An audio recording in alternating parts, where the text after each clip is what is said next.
Restaurant স্টাইলের chicken hariyali কারি একবার হলেও বাড়িতে আপনারা বানিয়ে দেখতে পারেন। তো আমি কিভাবে বানিয়েছি আপনাদেরকে দেখাই, চলুন। তো পালং শাক আর ধনেপাতা পুদিনা পাতা এইভাবে ভালো করে কড়াইয়ের মধ্যে আগে একটুখানি গরম জলে সিদ্ধ করে নিয়েছি, একসঙ্গে করে নিয়ে একটা পেস্ট করে নিয়েছি। এদিকে 1 কিলো চিকেন এদিকে আমি ভালো করে ধুয়ে পরিষ্কার করে রেখে দিলাম। একটা মিক্সিং জার নিলাম, এবার মশলা বাটতে হবে। প্রথমে একটা মিক্সিং জারে কিছুটা বেশ পরিমাণ কাঁচা লঙ্কা, আদা, রসুন এর মধ্যে দিয়ে দিলাম। এর সঙ্গে দেব টমেটো কুচি, সব একসঙ্গে পেস্ট বানিয়ে রাখবো একটা। একটু পেঁয়াজ ভেজে দেব, আর একটু পেঁয়াজ বেটেও দেব। তো খানিকটা এই যে পেঁয়াজ জারের মধ্যে দিয়ে দিলাম ওর মধ্যে টক দই দিয়ে একটা ভালো করে আমি স্মুথ পেস্ট আমি বানিয়ে রেখে দিচ্ছি। এদিকে ছোট ছোট করে আলু, আপনারা চাইলে আলু নাও দিতে পারেন, আলুটা অপশনাল। যেহেতু আমরা আলুটা পছন্দ করি তাই এটা আলু দিয়ে করছি। তাই আলুও একটুখানি ভালো করে লাল লাল করে ভেজে রেখে দিয়েছি। এদিকে একটা বাটিতে এই যে পেঁয়াজ, আর একটা মিক্সি বাটিতে পেঁয়াজ ভালো করে বেটে রেখেছি, এটাও একটা পেস্ট। তবে কড়াইয়ের মধ্যে সাদা তেল আর ঘি মিশিয়ে এই যে দিয়ে দিলাম। এইটার মধ্যেই কিন্তু রান্নাটা হবে, ঘিটা কিন্তু দিতেই হবে, ঘি ছাড়া এই রান্না কিন্তু ভালো হয় না। তো আমি সাদা তেল আর ঘি মিশিয়ে দিয়েছি। ওর মধ্যে দিলাম গোটা গরম মশলা ফোড়নে গোটা গরম মশলাটা চড়বড় করে উঠলে এবার দিয়ে দেবো পেঁয়াজ বাটাটা। কাঁচা পেঁয়াজের যে বাটাটা এটাই তেলের মধ্যে আগে দিতে হবে, দিলে পেঁয়াজের যে একটা গন্ধ সেটা কেটে যাবে, আর পেঁয়াজটা তাহলে লাল লাল করে ভাজাও হয়ে যাবে, মশলাটা কষানোও ভালো হবে তাতে। ওই জন্য পেঁয়াজ ভাজাটায় আর পেঁয়াজ বাটাটায় আগে দিয়ে দিলাম। দিয়ে এই যে পেঁয়াজ থেকে যখনই তেল ছেড়ে আসবে তখনই আরেকটা মিক্সি বাটিতে যেগুলো বেটে রেখেছিলাম, ওই যে আদা, রসুন, টক দই, কাঁচা লঙ্কা, টমেটো, সেই বাটাটাও দিয়ে দিলাম। এই মশলা দুটো কিন্তু খুব ভালো করে কষতে হবে, যতক্ষণ না তেল ছাড়বে ততক্ষণ মশলাটা ভালো করে কষিয়ে নিতে হবে। আর এই কষার উপরেই কিন্তু রান্নাটা বেশটা দাঁড়িয়ে থাকবে।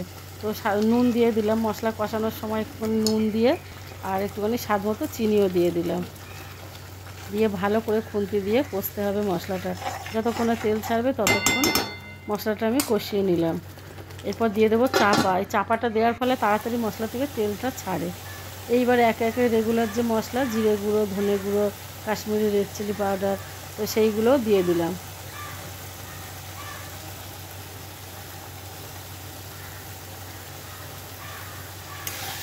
দিয়ে ভালো করে মশলাটা আবারও কষিয়ে নিচ্ছি আমি।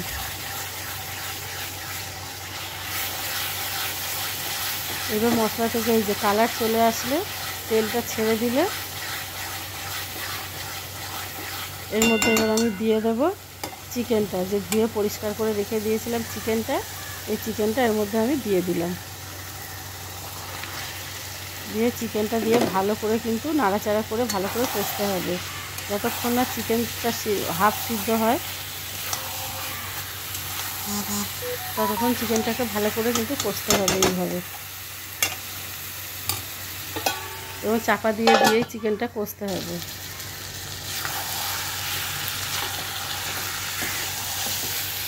ভালো করে তেল ছেড়ে এলে এরকম চাপা দিয়ে বেশ 15 থেকে 20 মিনিট ধরে চিকেনটা কষলে কী হবে, তাহলে তেলটাও ছেড়ে যাবে আর মাংসটাও কিন্তু হাফ সিদ্ধ হয়ে যাবে।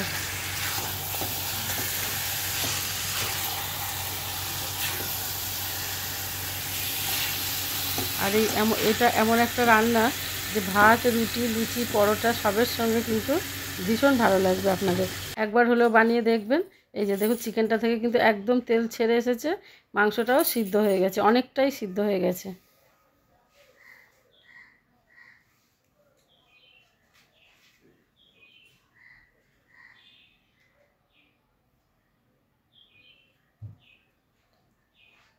এই যে রান্নাটা, এটা পনির দিয়েও করা যায়, আবার আলু দিয়েও করা যায়। যে আলুটা ভেজে রেখেছিলাম ওই আলু দিয়েও কিন্তু করা যায় হরিয়ালি কারি, চিকেনের বলুন, আলুর বলুন, এটা কিন্তু সবের সঙ্গে পনির দিয়েও করতে পারেন, পালক পনিরের মতো করেও করতে পারেন। তো আলু দিয়েও ভালো লাগবে, পনির দিয়েও ভালো লাগবে, আবার চিকেন দিয়েও ভালো লাগবে। যেটা দিয়ে খুশি সেটা দিয়ে রান্না করে আপনারা একবার হলেও করে খেয়ে দেখবেন, ভীষণ পছন্দ হবে আপনাদের। দিয়ে দিলাম যে বেটে রেখেছিলাম পালং শাক, ধনেপাতা, পুদিনা পাতা একসঙ্গে করে যে মিক্সিতে পেস্ট করে রেখেছিলাম, সেই বাটাটাও দিয়ে দিলাম এর ওপরে। দিয়ে ভালো করে নাড়াচাড়া দিয়ে, যেহেতু মাংসটায় কোনো জলের ব্যবহার হবে না, তো এই পালং শাক বাটাটা দিয়ে চাপা দিয়ে দিলে আস্তে আস্তে এখান থেকেই তেল ছেড়ে আসবে আর গ্রেভি কিন্তু এখান থেকেই তৈরি হবে। দিয়ে দিলাম ভেজে রাখা আলুগুলো। আলুটা অপশনাল, আপনারা দিতেও পারেন নাও পারেন।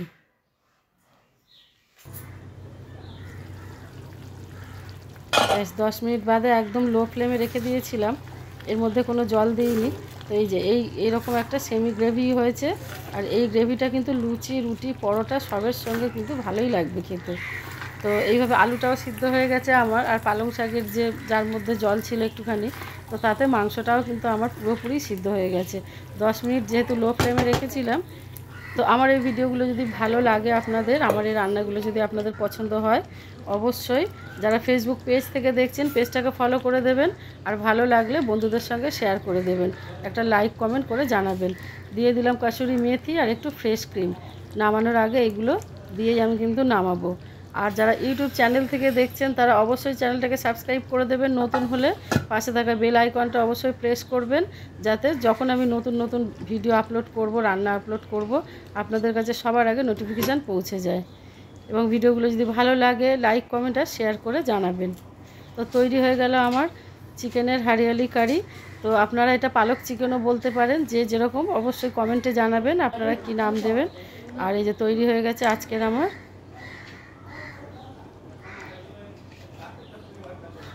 ব্যাস হয়ে গেছে। এবার বাটিতে আমি ঢেলে পরিবেশন করব। তো রাত্রেবেলায় ডিনারেও আপনারা বানাতে পারেন, দুপুরের লাঞ্চেও ভালো লাগবে। এটা কিন্তু ভীষণ একটা মানানসই রান্না, আর খেতেও কিন্তু দারুণ হয়েছিল। আবার একটু ফ্রেশ ক্রিম দিয়ে আমি এই রান্নাটাকে পরিবেশন করছি। সবাই ভালো থাকবেন, সুস্থ থাকবেন আর সাবধানে থাকবেন। আজকের মতো টাটা।